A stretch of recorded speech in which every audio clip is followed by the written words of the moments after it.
from mental illness. He or she suffers from mental illness such that when they receive this piece of paper in the mail, they believe it is a credit card bill. That's enough. Your Honor, we would argue in this case today, it is enough, but because those scenarios were not met. Now we do. Well, no, but so to just stick with Justice Falvey's point, I like his version of the ham sandwich better than the credit card receipt. But so assume that a person truly is delusional and they think that they have a lovely ham sandwich.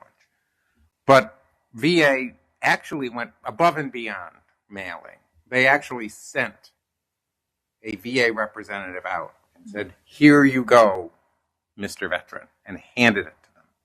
It would seem to me that your position has to be that that's good enough, even though in this particular case it's not gonna help them, but in the great run of cases, that's much more likely to effectuate actual notice by giving them to them, right? I mean, you got to be willing to accept the ham sandwich, right? Yes, Your Honor, to an extent is what I'll say. And that's because in this case, we don't believe that would really change the scenario here. But in a case where a veteran was truly incapacitated, thought a ham sandwich was what they received rather than the notice, that might be a scenario where equitable tolling could be implicated. So in the Barrett case... Would you allow equitable tolling in this case? We would not. We don't think it applies in this case, and I'll explain why, Your Honor. Okay. Well, so, please go ahead. Well, first I have another question, but go ahead and tell me why not. So in the Barrett case, which discussed equitable tolling with a veteran's benefits claim, the Barrett case looked to other circuits that were employing that equitable tolling standard. And for example, the First Circuit in Melendez-Arroyo, they employed this notion that even a severe mental illness diagnosis was not enough to start equitable tolling, especially not when the veteran had things like access to counsel, which in this case they did. We can see this on page 25 of the record, that this veteran did have access to counsel.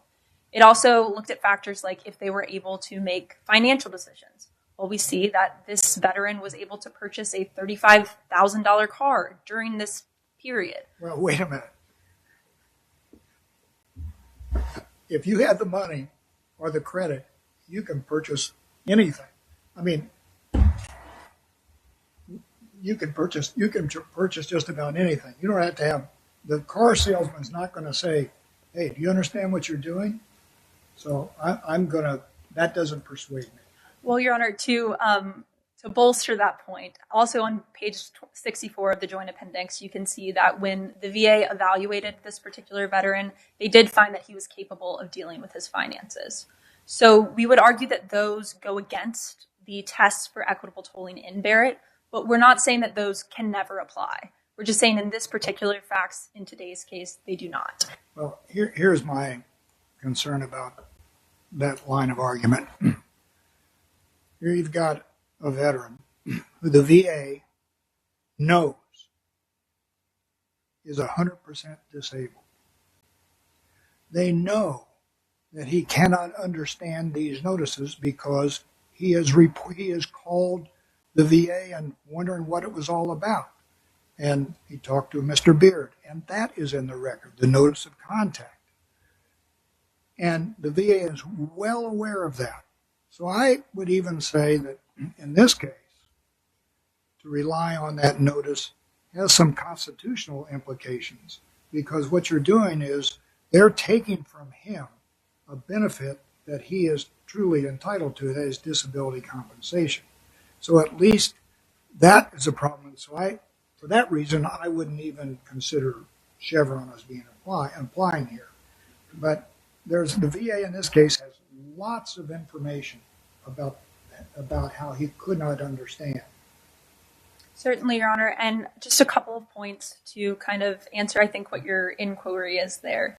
And that's that first, while this veteran certainly is not in the best scenario, is not in the best set of circumstances, the VA was not allowed to pay him his full benefits during the time that he was incarcerated. Well, he wasn't allowed during the time he was incarcerated, correct? Yes, Your Honor. But that that isn't an issue right. That might be the case. But the Secretary has equitable authority here. Certainly, Your Honor. And what he's saying is, I want a waiver for these reasons. But they didn't even hear his waiver. They said, 180 days, you're not here, see you later. Certainly, Your Honor. So, And while we recognize that that might not be the best way to interpret the statute, that is not the standard under Chevron. would it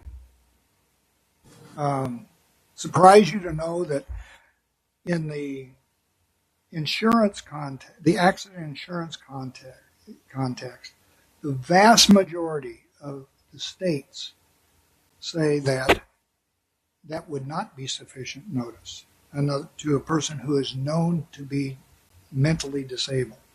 That certain processes have to be done in order to ensure that he gets adequate notice, whether it be appointing a guardian ad litem or a representative of some sort. Something extra has to be done in order to make that notice effective. So how would that impact your thinking? Well, Your Honor, we would argue that while that may be the better way to approach this, that is not what Congress said, nor is it what they intended. And while equity is certainly an interest of the court, this court cannot read in law that Congress didn't intend. Now, Congress has made steps to fix that in the Consolidated Appropriations Act that was passed just last year. They have made efforts to improve notification, things like email, things like data sharing. So they're making those efforts. But the fact is that at the time that these facts happen, under the law that we're operating under and under the language we have that actually received, that was not the case, and that was not Congress's intention at the time. And furthermore, It's actually receive notice. It's not actually received a piece of paper. I mean, there's a purpose. There's a purpose for the notice, right? Your Honor, we would agree. What's the purpose of notice? The purpose of notice is to notify, but we would argue that that's not how it had been interpreted by the courts. And so, employing the canon that Congress knew the law, that can't be the interpretation we read in simply because it's the better outcome. It's not what Congress said. And what Congress said is what the law has to be.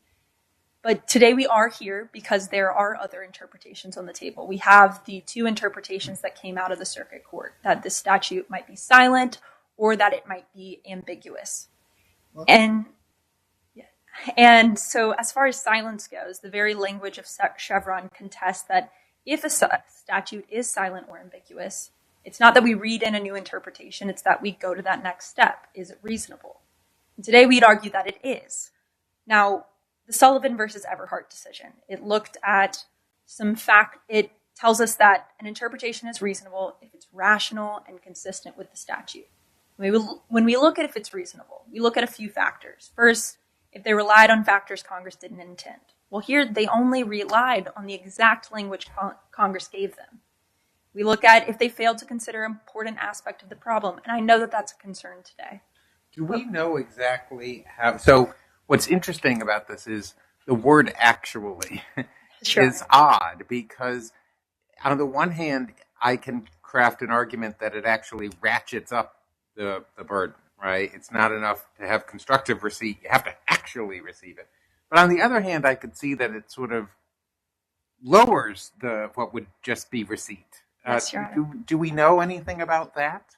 Well, Your Honor, I can give you a couple of answers to that. So first, the dictionary definition is in actual fact. It's synonymous with things like really, literally.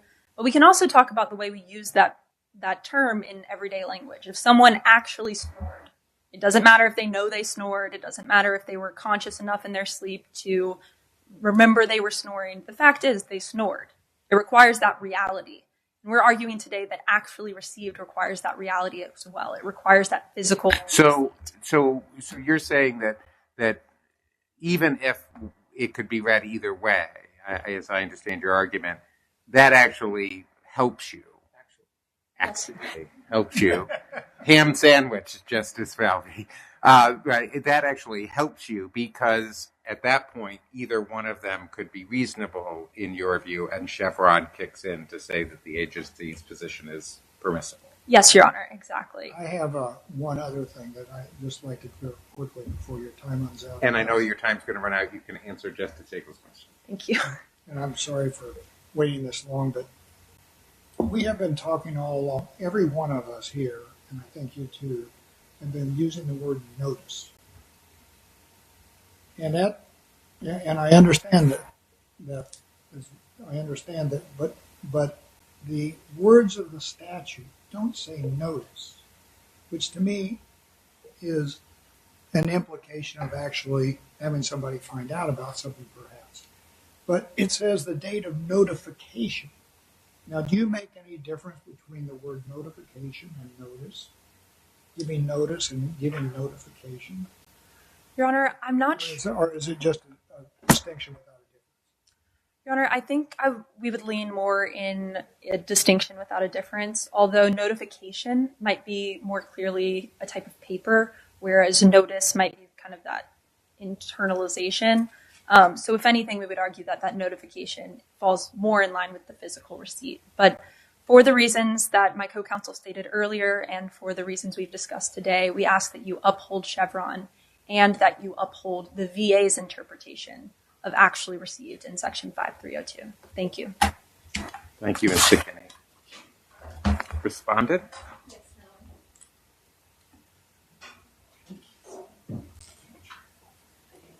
Point. You can't see it.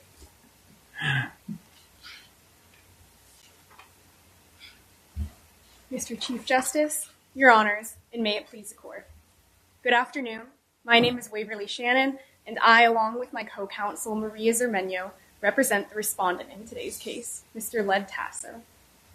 Today, the issues before the Court are first, why Chevron should be overruled, or at the very least clarified, and second, why the phrase actually received in Section 5302 of Title 38 is ambiguous, and why... I'm sorry, would you say it again? Yes, pardon me, Your Honor. Why Section 5302 of Title 38 is not ambiguous, and why the VA's interpretation of that section was unreasonable. Now, starting with that first issue, this Court should reverse the Federal Circuit's holding and overrule Chevron. Or, in the alternative, this Court should clarify Chevron, so it's clear that silence does not always equate an ambiguity that requires courts to give deference to agency interpretations. So starting with the first half of this issue, this Court should overrule Chevron for three reasons. Because it violates separation of powers, because there are shortcomings in the initial reasoning that was used to decide it, and because stare decisis actually favors overruling Chevron, because it's no longer defendable precedent. So what would happen in this case if we did away with Chevron? How would the Court decide this, or who would decide it? Your Honor, we'd argue that it would still be within the Court's ability to decide these cases, and furthermore, that this Court would be able to decide those cases as it previously has by using traditional canons of statutory interpretation. And so overruling Chevron would not present. But if we overrule Chevron, we're not just talking, the implications are not just with words like notice and notification. They might be regulations about the intricacies of nuclear plants, for example, or whether or not you ought to put some sort of safety device in a car. And how is it that the court's going to have the expertise to make those judgments? Sure, Your Honor. So my answer to that would be twofold. First being that Chevron overall just affords agency interpretations too much deference. However, the caveat to that, as you pointed out, is that we don't argue today that agents will never be experts in their field. We'd simply argue that this Court does not need to afford deference to their interpretations. Is there some sort of standard that we would use to weigh the agency's interpretation of the statute? What would we use to? Would we then say yes or no? You have to put in a X as opposed to a Y in a car, or is there some other standard we'd use to judge the agency's interpretation? Your Honor, we'd argue that this Court should undergo a de novo review of these cases, And again, that we are not asserting today that agencies can never be experts. We do believe that their expertise and experience should be considered, but today's case in particular points out the shortcomings in Chevron in its entirety. So how would you limit Chevron? I mean, what direction would you give the court about how to deal with these types of cases when the interpretation of the agency is being challenged? Well, Your Honor, even prior to Chevron, precedent dating back to 1847 in Smythe versus Fisk, court said that respectful consideration should be given to agency interpretations. And we believe that if Chevron were to be overruled or clarified, that same standard could be implemented. So is that like Skidmore deference? Yes, Your Honor, it's similar to Skidmore deference, but again, doesn't afford quite as much deference as the current Chevron framework does give agencies. So could I ask you a related question? But so let's just assume that if we were writing on a blank slate, we wouldn't go along with Justice Stevens' opinion in Chevron. But we're not writing on a blank slate. We're writing on 50 years of precedent. And so there have been hundreds, thousands, maybe tens of thousands of decisions, lower federal court decisions, in which the court did not actually say what the law was, but merely said whether the agency was permissible in what it said the law was. And if today we say Chevron is gone, then all of those cases that look like they're decided really aren't decided anymore, because whether or not I say you're reasonable in what you say, or whether I say you're right in what you say, are different things. So should we be concerned that we would be creating havoc by having all of these issues that were once resolved now have to be resolved again? We'd argue no, Your Honor. We would say that as of right now, the application of Chevron deference has actually led to a lack of uniformity rather than what Petitioner contends, which is that Chevron helps promote uniformity. Now, this court itself hasn't applied Chevron deference since 2016, and in a survey of 42 federal judges done by Harvard Law Review, the majority of those judges didn't favor Chevron either. This leads to a lack of uniformity because while some judges... Are you suggesting we just put it to a vote of the federal judiciary to No, decide? No, Your Honor, certainly not. However, we do believe it's something to consider. So why should we care? Your Honor, we would assert that this court should care that federal judges are reconsidering their use of Chevron because it changes the way that cases are resolved. Because while some judges almost never find an ambiguity, others find an ambiguity readily. And for that reason, there is a lack of uniformity and a lack of efficiency in the way in which judges choose to employ Chevron. Why shouldn't we just do then what we did in Kaiser, as I said to your friend on the other side, which is we don't have to throw it out.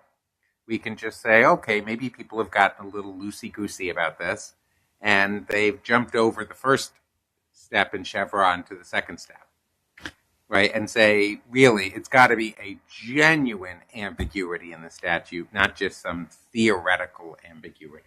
Sure, Your Honor. Well, first, we'd argue that Kaiser and Chevron are distinct from one another, Kaiser dealing more with regulations while Chevron deals more with statutes. But we'd also argue that it's much more than loosey-goosey and that the way that Chevron's currently set up essentially asks judges to set aside their independent judgment in being able to interpret the law. So going But the point would be, right, that if you really take a robust view of step one, right, then at least arguably what you might do is end up with Justice Hagel's points being the ones that get you to step two, meaning a statute that is highly technical on a scientific matter, much as was at issue in Chevron itself, right? Then much more likely to find a statute to be ambiguous, right, than in a situation in which we're talking about, for example, subpoena power here or actual receipt, where our concepts where, you know, the bar to ambiguity might not be or would be set high enough that wouldn't be ambiguous. Sure, Your Honor, and we absolutely agree. Again, it's not our contention today that agencies can never be the experts or that their expertise should not be considered. And as you pointed out, particularly in cases where such technical or scientific kind of issues arise, then this court should certainly continue to consider those expertises in those opinions. However, in this case, again, it highlights the shortcomings of Chevron because one of the statutes at issue, Section 5711 of Title 38, has to do with issuing a subpoena. And as my co-counsel will address, Section 5302 has to deal with the meaning of actually received. That statute it has to do with the meaning of notification. Yes. Let's don't. I mean, I think it's important to look at the words we're talking about here because you might say or not say actually receive, and the VA might say, well, received. But the word is notification.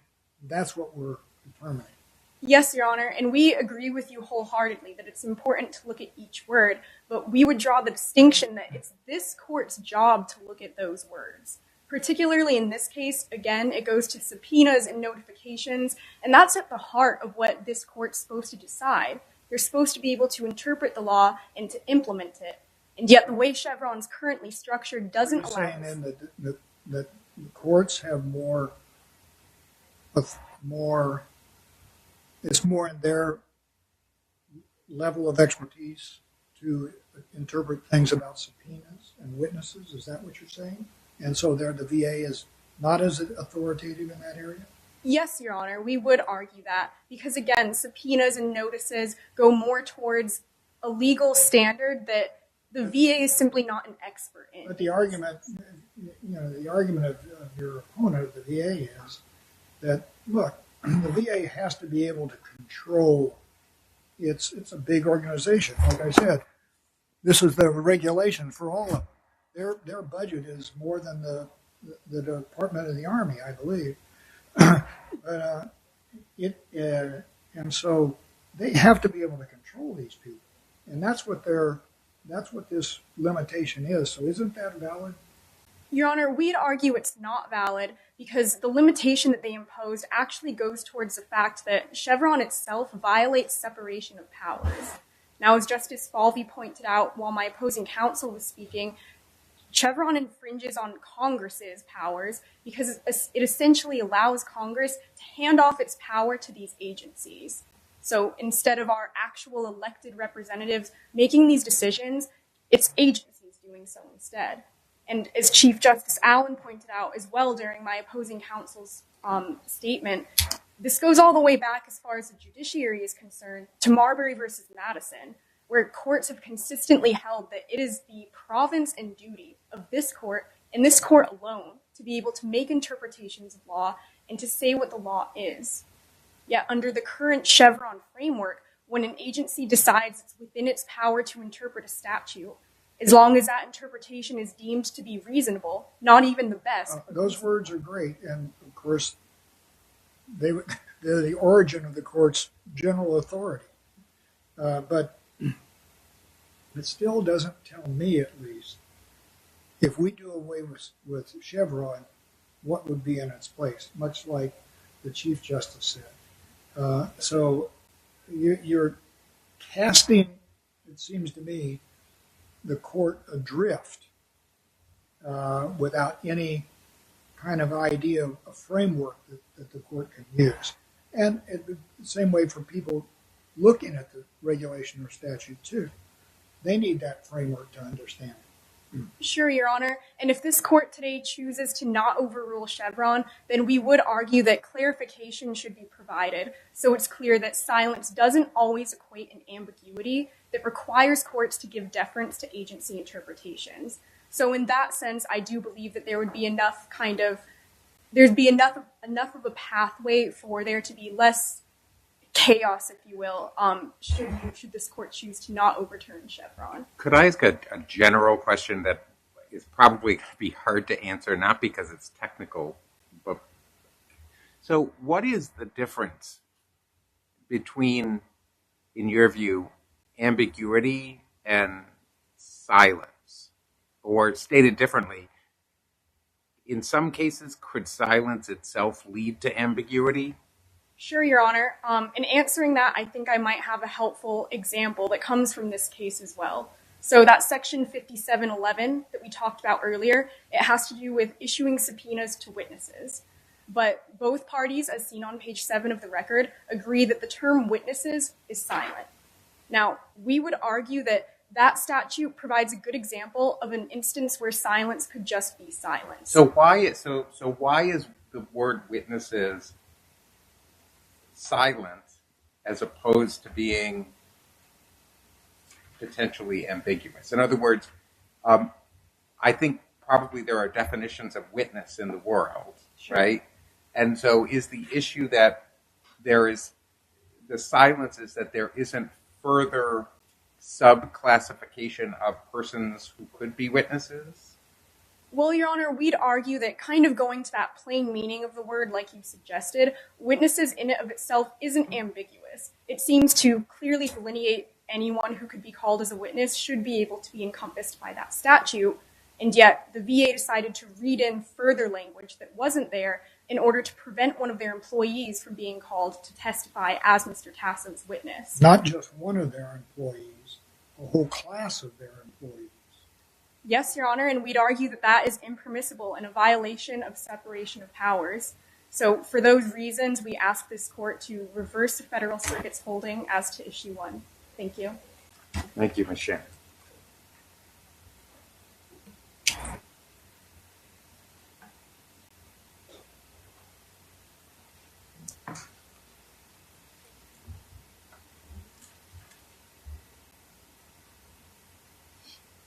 Good afternoon, and may it please the court.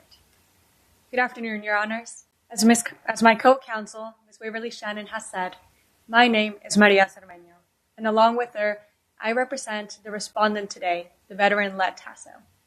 I will be addressing the second issue on appeal today, why the phrase actually received is not ambiguous, but that even if the court today decides that it is, that the VA's interpretation is unreasonable and should not be given any deference. So today, we ask this court to affirm the Federal Circuit's decision as to the second issue for 3 reasons. First, because actually received is not ambiguous because there is no congressionally created gap. Second, No what? No congressionally created gap. Okay. No delegation from Congress, in other words. Now second, because in previous case law, the Veteran Court has already recognized that knowledge requirement. And finally, that even if this court finds that phrase to be ambiguous, that the VA's interpretation is unreasonable because it is manifestly against the statute's purpose. So to start off with the first point, there is no congressionally created gap. As this court stated in Chevron, an agency may step in with their own interpretation of a statute when that statute is silent or ambiguous, or in other words, when Congress has created a gap for them to fill. But in that same case, this court also stated that if a court, using the traditional tools of statutory construction, can discern Congress's intent on a specific question or statute at issue, then that intent must be given effect. So can I have you looked, and I confess I have not, have you looked to see whether Congress has otherwise used the phrase, which I find strange, actually received? Looking through Title 38, Your Honor, I was not able to find another part of the statute where it said actually received. So in other parts of the statute, for example, and this takes us to our first canon, the surplusage canon of construction. So for example, in Title 38, Section 5110, that talks about the effective dates of awards. In that statute, Congress talked a lot about applications and when they're received and when they're supposed to be mailed. And in that entire statute, it just said received, which is more akin to the physical receipt that my opponent argues. So here's the thing. It just really, as I said to your co-counsel, it seems to me that there's 2 ways to look at actual receipt, right? One is that the law generically, so 5110 you're talking about is an example of this, but go to your basic civil procedure class. A case that people teach is a case called Mullane, right? Where it says that, notice doesn't require actual receipt of something. It only requires, notice that is likely to lead to actual receipt, right? Mm-hmm. And so in that case, some of the people got publication notice, even though they never were going to know. So one way to look at this is Congress put the word actually there to mean, yes, you've got to actually get the document, in which case it wouldn't bring up all of this mental illness point. Well, my answer to that is twofold, Your Honor. So, fold away. Yes, I will. So, let's talk about that, what you said about getting that letter. So, I believe this was also brought up when my opponent was up here talking about by Justice Falvey. So, Justice Falvey, you mentioned whether there is a difference about receiving a piece of paper or receiving the notice. And now we argue today that that notice, there's a consequence to that. You're aware that something is happening, and you have to receive that notice. It's not just about receiving a piece of paper.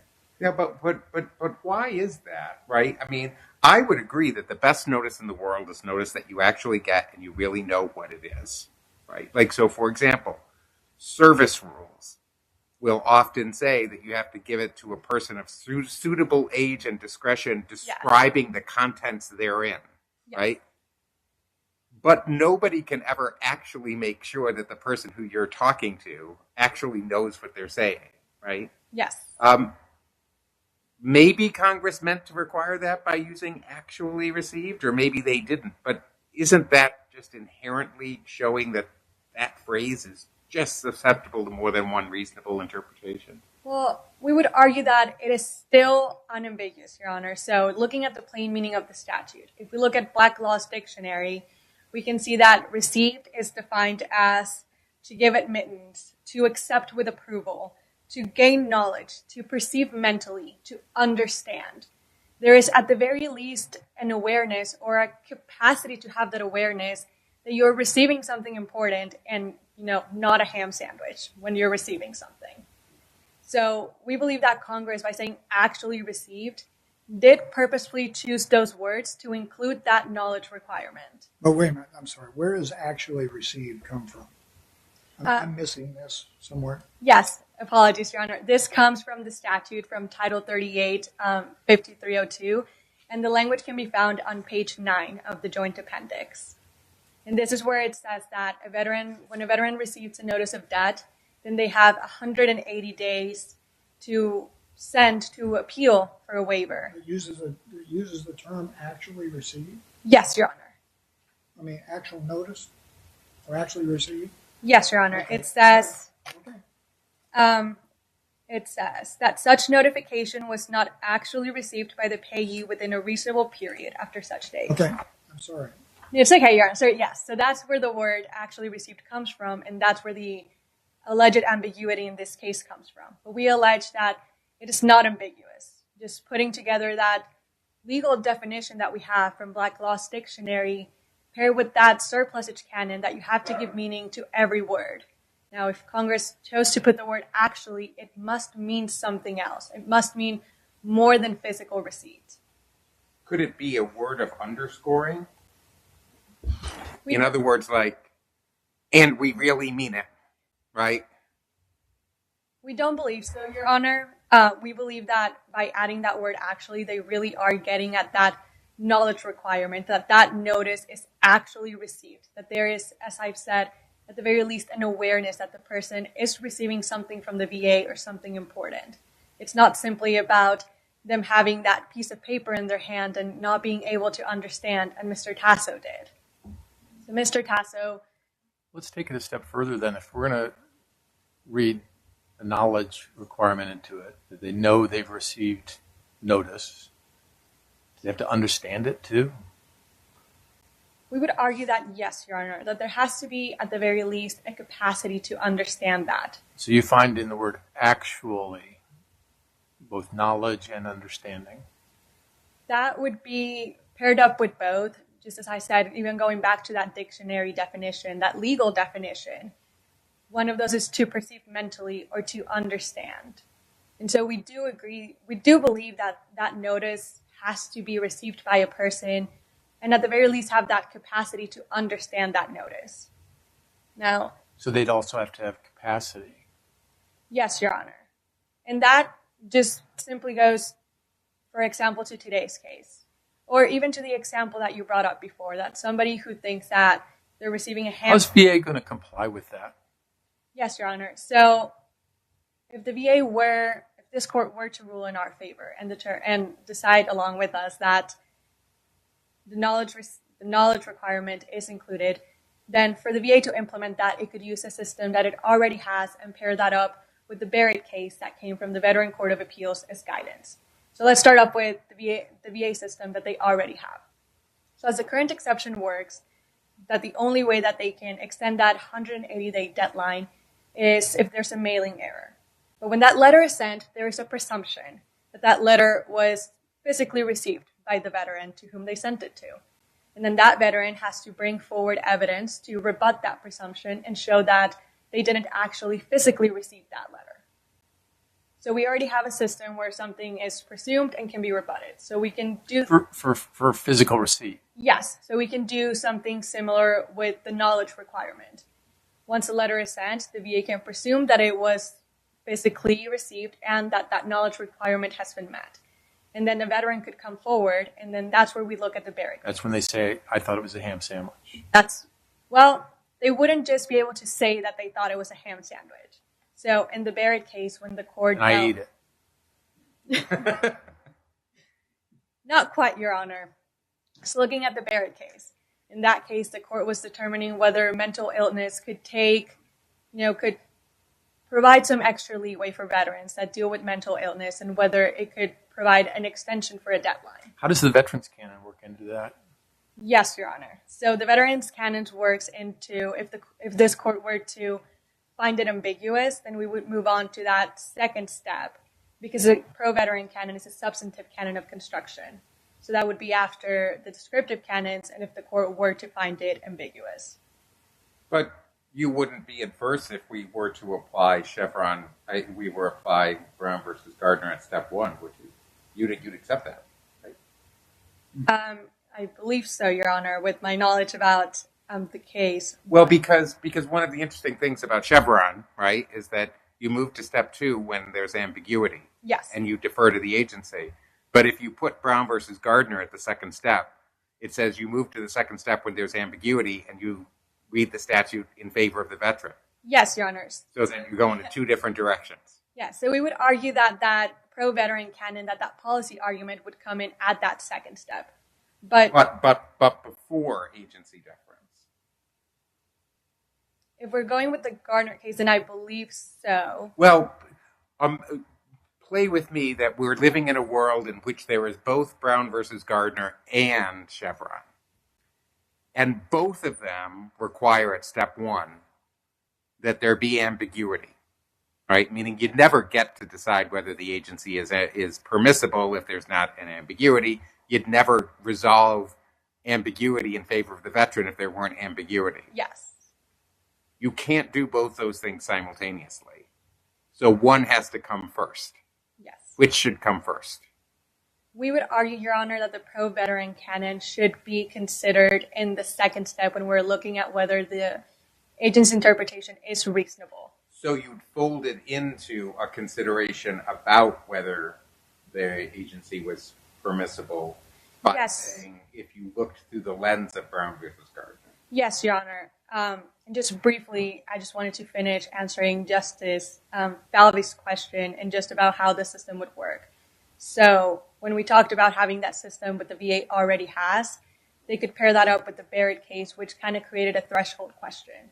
So it says that if a veteran would have to show that a failure to timely file had to be connected to their mental illness and then have evidence that that mental illness was severe enough that it basically rendered them incapable of handling their affairs or unable to function in society. But that would mean that the court would be rewriting the VA's regulation. If you say that if that's going to be the standards that you impose, that would be the court rewriting the VA's own regulation, which is something we're not permitted to do.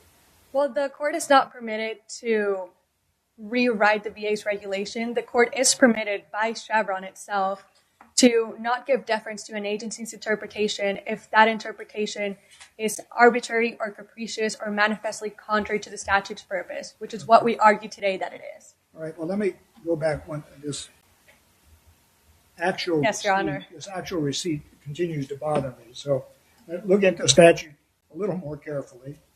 The term actual receipt really comes in a portion of the statute where the secretary is exercising the secretary's discretion Yes, Your Honor. to waive this 180-day filing requirement. Yes. That's when the secretary determines that the notice has not actually been received, right? Yes. So it seems to me that's another indication, would it not be, that there ought to be some sort of not knowing receipt, especially when, in this case, the VA had full knowledge of this person's limited mental capacity. Yes, Your Honor. We argue that that discretion that the secretary has comes more to the merits. But here, in this case, Mr. Tasso was not even allowed to bring forward the merits of his claim. Now, as you said, the VA was aware of his mental condition. He had that rating. He had that call that can be found on page 44 of the record. Yes, where he said that he was asking where the enemy was and what the strategy was and how he did not understand. There's a letter from a social worker that said that his delusions lasted from weeks to months. He simply didn't understand. And as the court said in the Barrett... The point is the VA knew that. Yes, exactly. So they knew that notice wasn't effective, right? Yes, Your Honor. In fact, However, I see your time's running out. it's okay. If I may briefly respond to his question, Your Honor. Absolutely. And then conclude. Yes, Your Honor. Well, the VA did know about that. The reason that his appeal was rejected was not on the merits. In fact, they found him to be credible about everything he said regarding his mental illness. It was denied because it went past that 180 days. We argue that he should be allowed to have his claim heard on the merits. And for those reasons, Your Honor, we ask you today to overrule Chevron on Issue 1 and affirm the Federal Circuit's opinion regarding Issue 2. Thank you.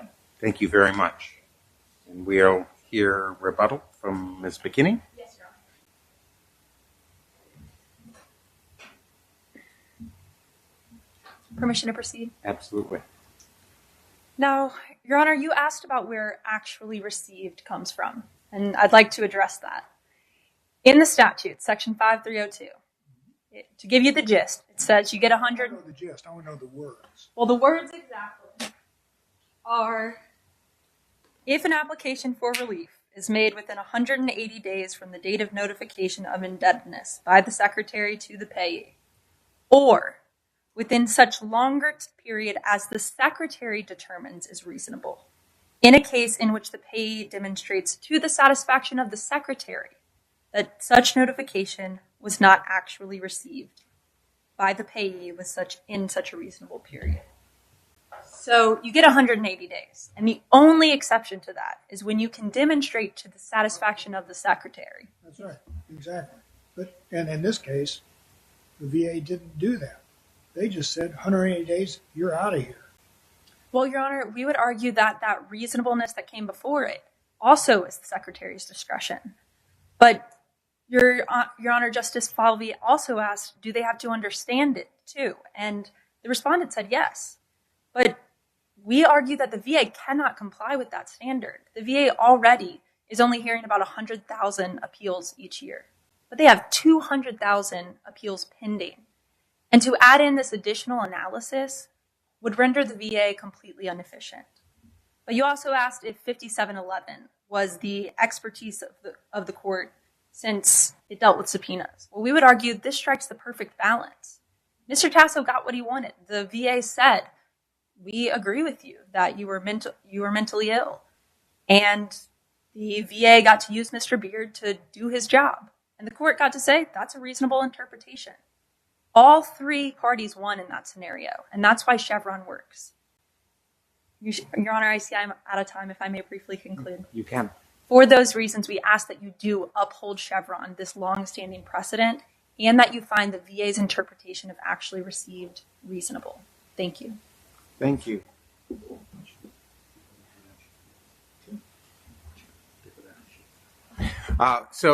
Thanks very much. So what we're going to do now is we're going to do a tradition that, taking off my role as Chief Justice of the United States and putting on mere lowly judge at this court, we actually, after oral argument, come down in Greek Council. So we're going to do that. So don't be afraid. We're not rushing you. You all did a good job, and then we're going to go back and talk for a bit, and then we'll be back out to talk to you.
All rise. You okay? Be seated. Thanks very much. Well, thank you so much for everybody who's here today. It's so nice. It's our second year, I think, back in person from the dark ages of the pandemic. So we all appreciate you being here. And so basically what we're going to do now is, well, they're putting together the final touches. We're not going to say who wins or loses because everybody's a winner. No, but what we are going to do is just, we'll tell you a little bit about ourselves and just give you some general comments. And so we're going to start with the most senior judge, although he's technically junior, Judge Hagel. Thank you, Mr. Chief Justice.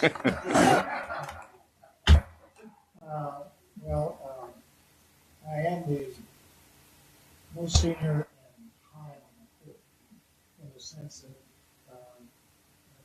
so I was appointed to the court in 2003 in December and served my period of time, and now I'm what we call eligible, retired, and the court needs some extra help.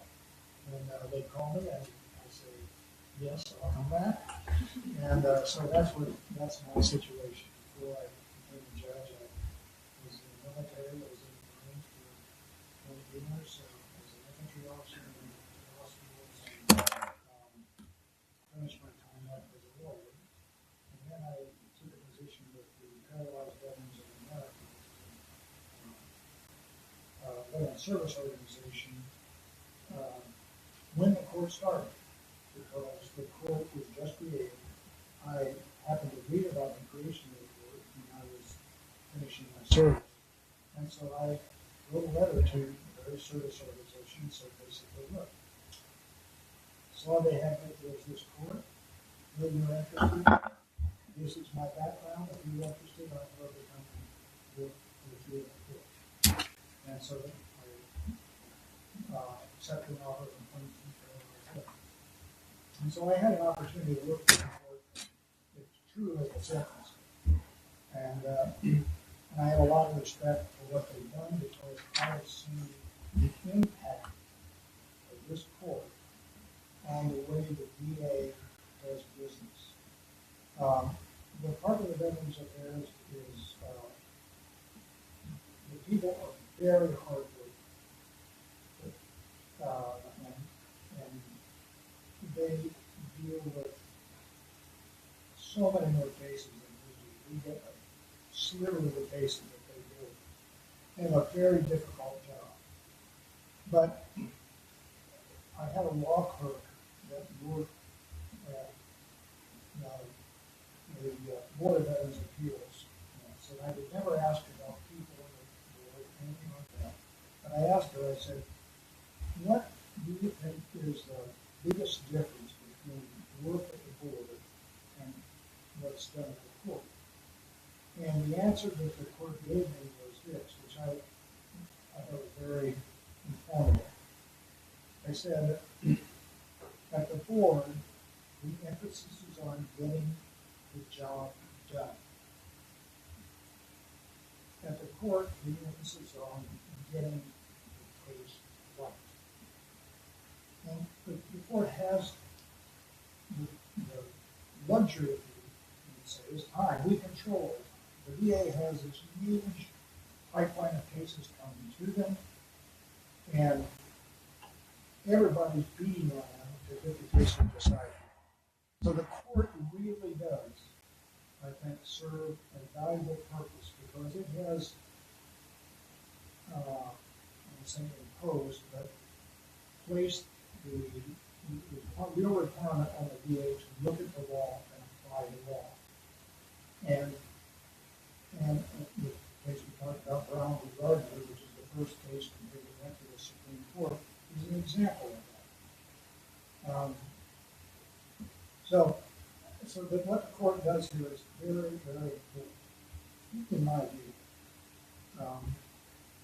Just seeing what it's done for veterans and the way making the spirit of it. So that's my 2 cents worth. Is there something else I should say? You don't have to say anything else. Judge Falvey. And you see Justice Hagel's portrait back there. Back room, actually. On the far side over there. So I joined the court when Judge Hagel left the court because he was the only Marine that has ever served on the court until that time. And when he left, they needed to replace him with another Marine. So I got the opportunity. We want to talk about the oral argument, though, right? You can. Okay, great. You all did a fantastic job. Oral argument is a challenging skill, predominantly because it's not for you; it's for the court, right? So the court, they've got your briefs. That, in my view, that's the most important part of appellate practice is the briefs, and then you got oral argument, and if it's handled properly, the court's just there trying to get some unanswered questions answered. They're trying to figure out how they're going to write the opinion, things like that. So moot court is a little stilted because you should be given every opportunity to make your case that you're prepared to do. Yet get hit with some questions, see how you handle them, see how you respond, and you all did a wonderful job with that.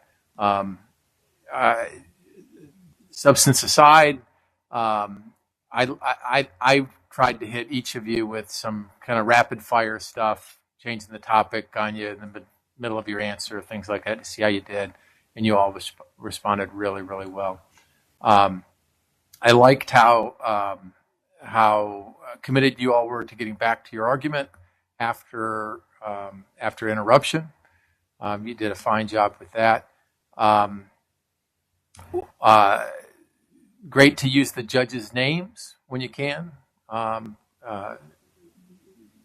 You on the far left were particularly adept at it, at bringing things up. It's kind of the benefit of going last almost, because you get to hear all the questions and everything you can say as Judge Falvey or Justice Falvey said, blah, blah, blah, and work it into your argument. So I think it's a benefit to have that position in argument. Don't be, I guess I should have looked at the rules before I say this, but don't be afraid at the very end there when your time's up. You got to ask the question. You had about a minute to go. You got asked a question to answer that question, but I know each one of you's got like a canned final 30 seconds. Ask permission to do it. Okay, you go ahead and ask permission to do it. Many courts will allow you to do that, even though your time is up. Some may not, but some judges may not. But don't be afraid to ask and to use your full canned 30-second response or 30-second closing. I think that's it. Well, my name is Mike Allen, and so I've been on the court since August 2017. Before that, I spent 16 years as a law professor at Stetson University in Florida.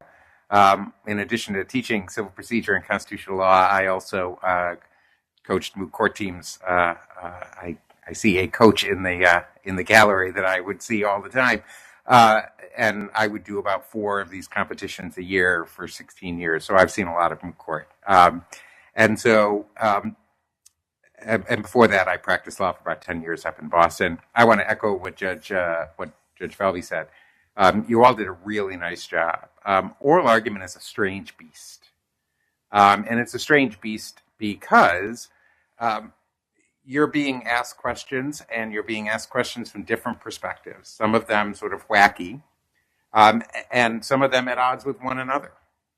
And that's actually quite common because although most people don't believe this, it is a rarity that the judges will speak about the content, the merits of the case before argument, actually. So the first time I would hear my colleague's take on a case is going to be an argument. So sometimes my questions during argument are really meant to get an idea out there. And so, as you become more experienced, what you do is you recognize what's a real question. The judge doesn't know the answer to when he was born. What's a question that says, oh my goodness, they're going down the wrong path. They literally don't understand. Now I've got to pull back, right? And so, this idea of being flexible.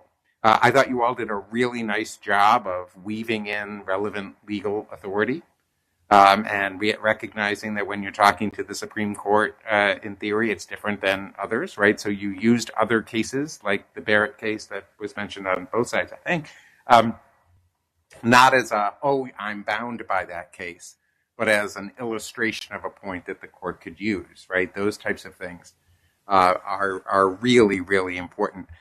You all did a lot of things that, when I would do moot court, I treated as moot court things, but that now being a, quote, real judge, they really matter, like eye contact, right? It isn't just a theatrical thing. It keeps a judge engaged. That's one of the reasons why I found doing oral arguments by Zoom very difficult, because, you weren't having that physical sort of almost physical contact in the courtroom. And don't worry, I am watching. And as soon as the person who knows who wins comes in, I'm going to stop talking. But I'm going to keep talking until that happens. But no, in all seriousness, right? Those are the kind of things that really benefit you. The one thing I will leave you with is something that you all did really well. But it is, I think, the most important thing about oral argument. 2 things, really. One is always be truthful. That I don't mean as in don't lie, although I guess I mean don't lie. But what I mean is sometimes the best answer I've ever received sitting up here on the bench was I asked, it happened to be VA that gave the answer, but it was a very young lawyer. I can't remember who it is, but I said, geez, I don't know. I read this statute and it looks like this is the answer, but I read the other one and it comes out exactly the opposite, and I don't know how to read them together. And he gave me the best answer I've ever gotten. He said, Your Honor, I thought about that a lot, and I'm having trouble with that. I don't see how it's possible to really read them together. And then he said, I'm going to give you the best shot about why I think the Secretary's position is the best.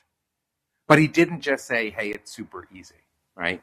And so if you're struggling with that, that's what you want to do. The second thing, and then I am going to stop because Dan walked in, right, is always answer the judge's question. Even when the judge's question is way off mark as far as you're concerned, Because as Judge Falvey said, Why is he pointing at me? because Even when the question is way off the mark. it's the ham sandwich, right? You can be funny too, right? Judges really aren't funny, but we all are told we're funny, right? Because you all have to play to us. But I wouldn't throw in ham sandwich to start out with, but when we started using ham sandwich, you all jumped on board. That makes the argument much better. And now I'm going to turn it over to you. I'm done. I was going to turn it over to Dan. Is what I was going to do. Do you have something to say? I'm sorry. I neglected to say that both teams did truly good job. I meant it when I talked to you individually, and I think we did everything that Judge Falvey and Judge Allen said. I concur with. But your professionalism was perfect. And again, very much for time because I know you think that this is. Hope you think this is important for you to know, but I think it's very important for the court. For people that come to the court to see what we do, and to understand that you can take that back and tell other people. And it is important. Dan and Max, it's up to you.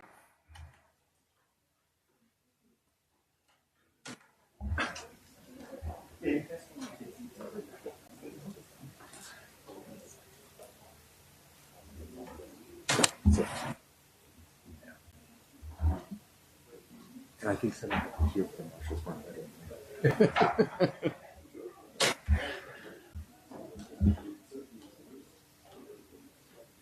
Yeah, I've made these mental notes.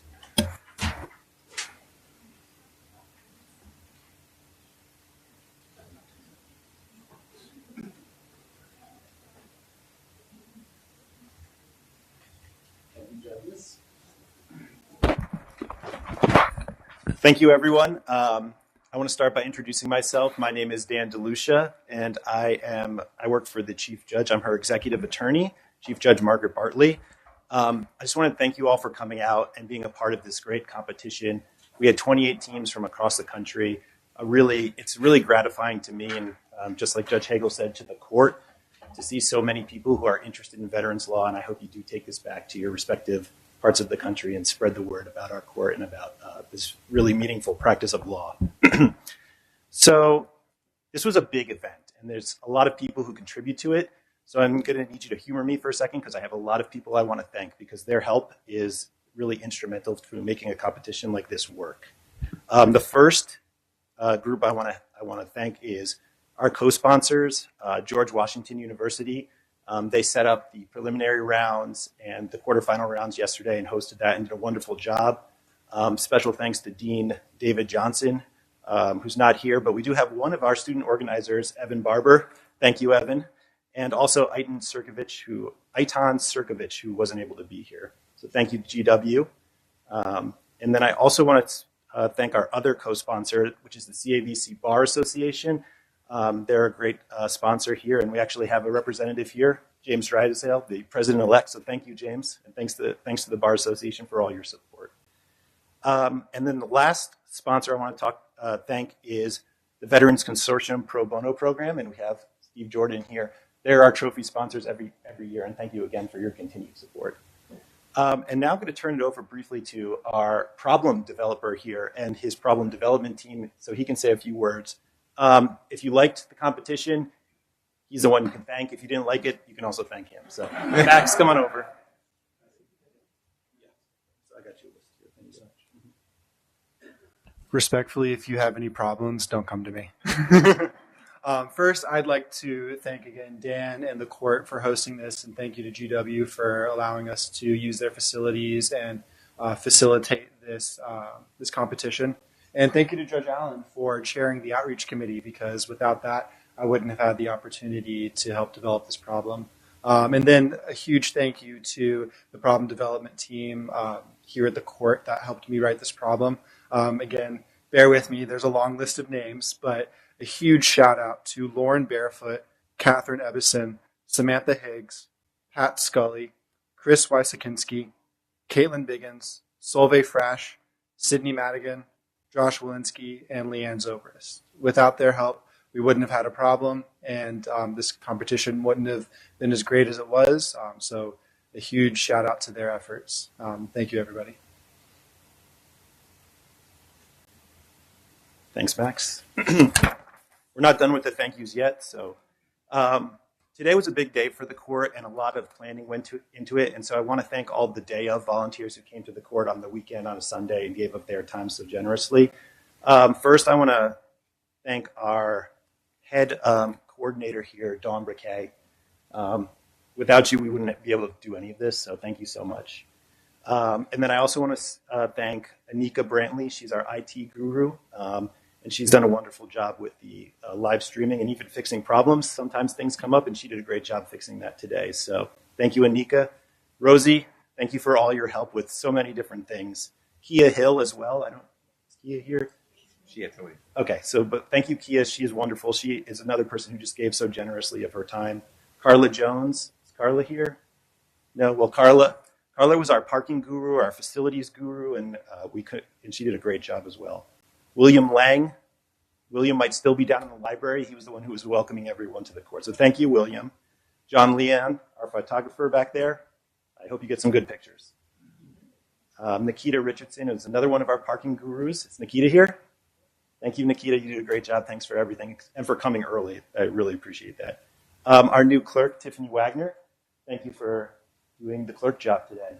And everything else that Tiffany does for the court is wonderful. And again, Max, thank you. And I'd be remiss if I didn't thank our marshals, Sam Woodson and Holiday Atkins. Thanks, guys. Next, I promise I'm getting to the end here.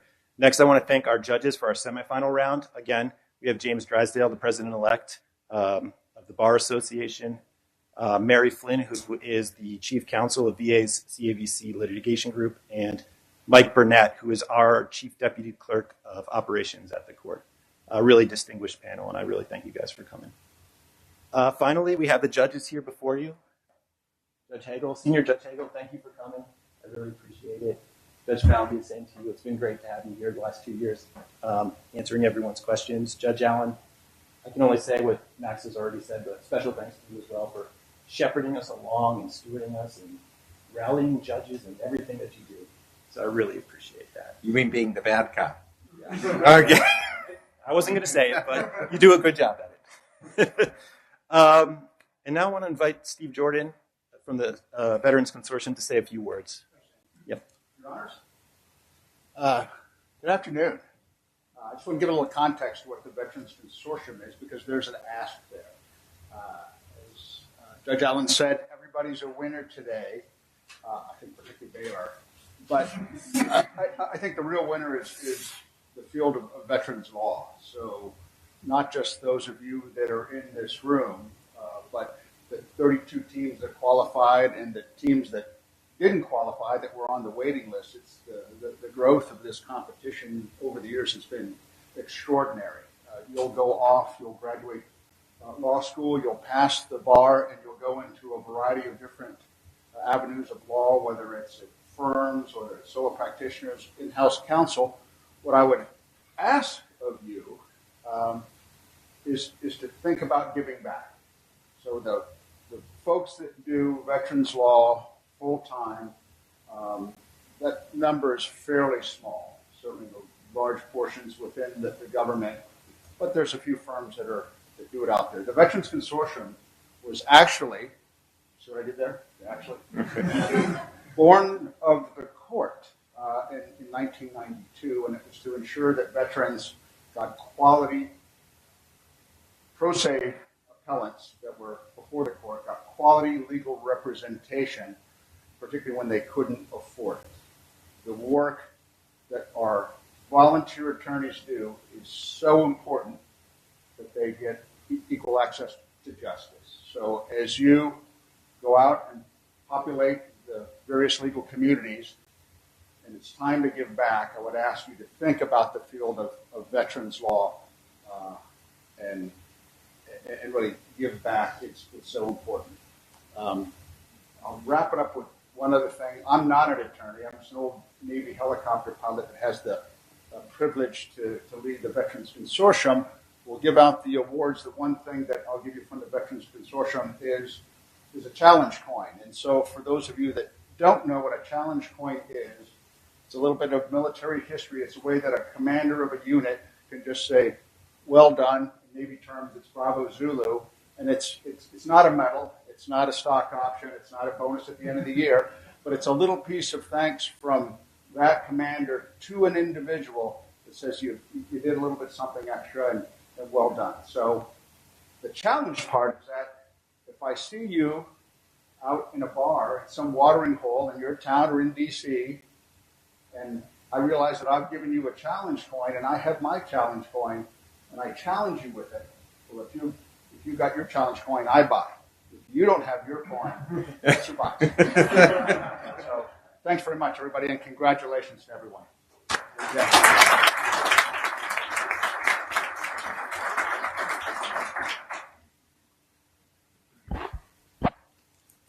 All right, and now what you've all been waiting for. If you're present in the courtroom and I call your name, come on up and we'll present the award to you in person. If not, we'll be able to send it to you. If you're already home, we'll ship it out to you. So we're going to start with Best Oral Advocate.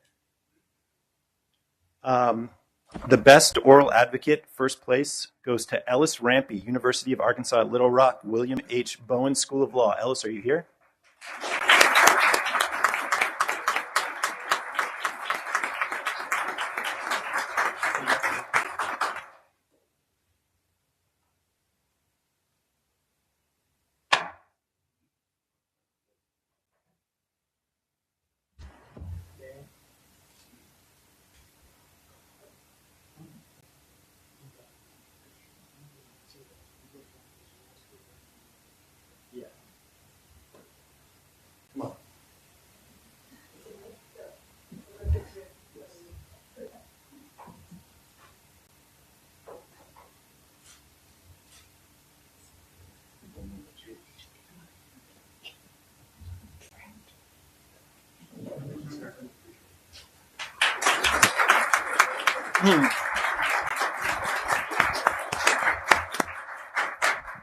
And our runner-up for Best Oral Advocate is Tara Swanson from the University of the Pacific McGeorge School of Law.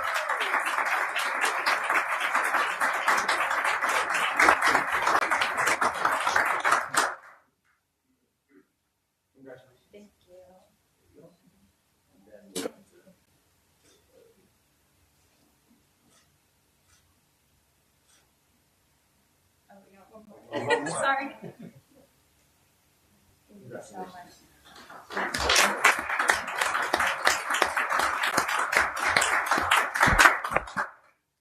Now we're going to move on to the Best Petitioner's Brief, and so we're going to have two award winners for each of these awards. So the Best Petitioner's Brief goes to Joshua Gendian and Tara Swanson from the University of the Pacific McGeorge School of Law.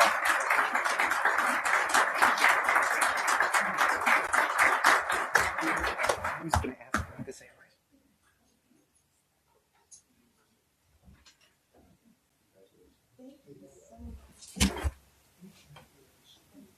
Oh, which school is this? Yes. And before we take our picture, this is the George School of Law. George. Judge Hagel graduated from George.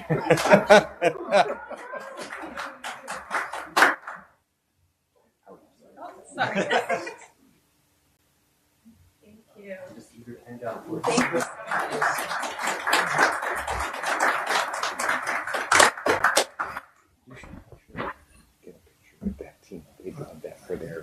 Okay, and then the runner-up for Best Petitioner's Brief is Ellis Rampy and Dawson Goodwin, University of Arkansas, Little Rock.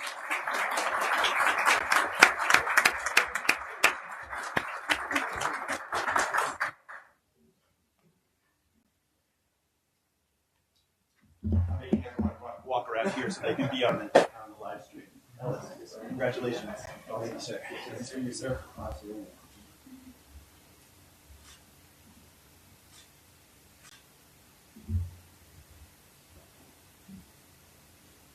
Congratulations.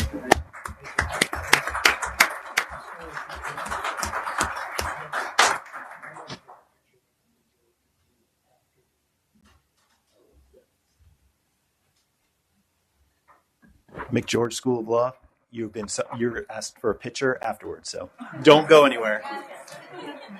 It is so ordered. So.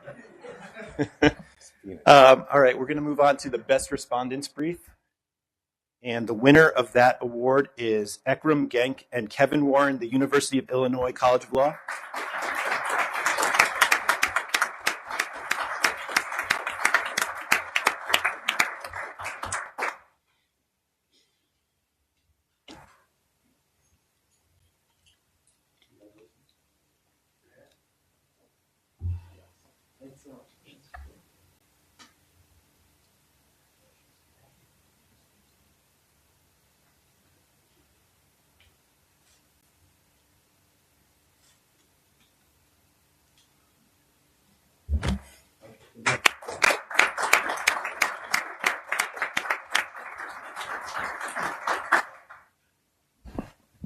All right. Now we have the runner-up for the Best Respondents Brief. Alex Leshnick and Danielle Deal, University of the Pacific, McGeorge. Oh, they are correctly.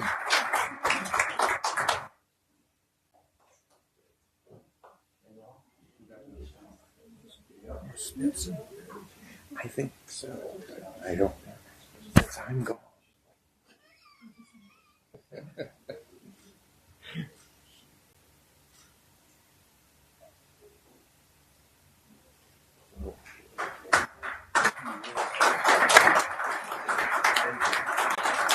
I didn't know.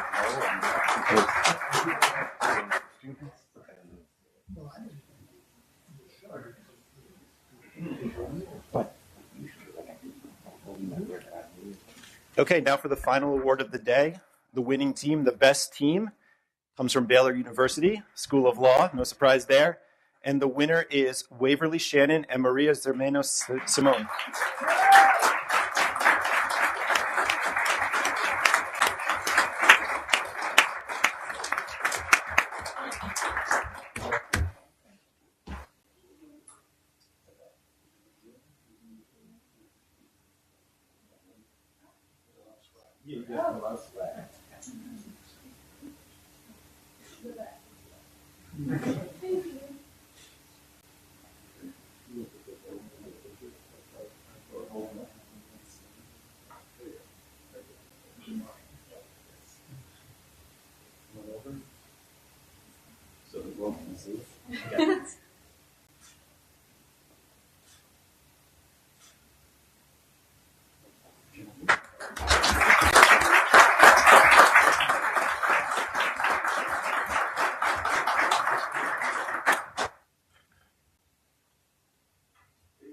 One more thing for you.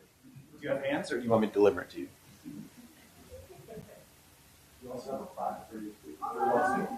Thank you. Congratulations.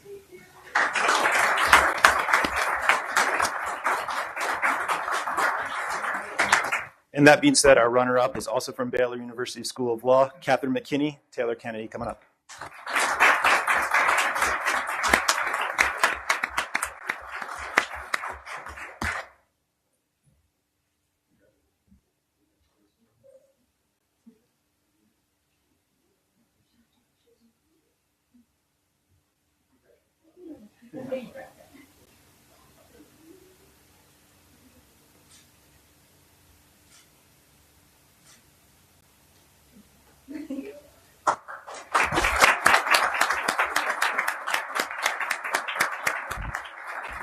Thank you, everyone. And if you'd like to come up and take pictures, feel free.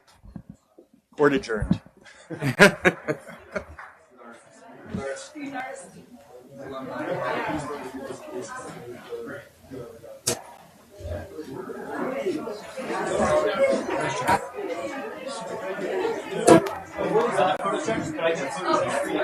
Sure. You want to?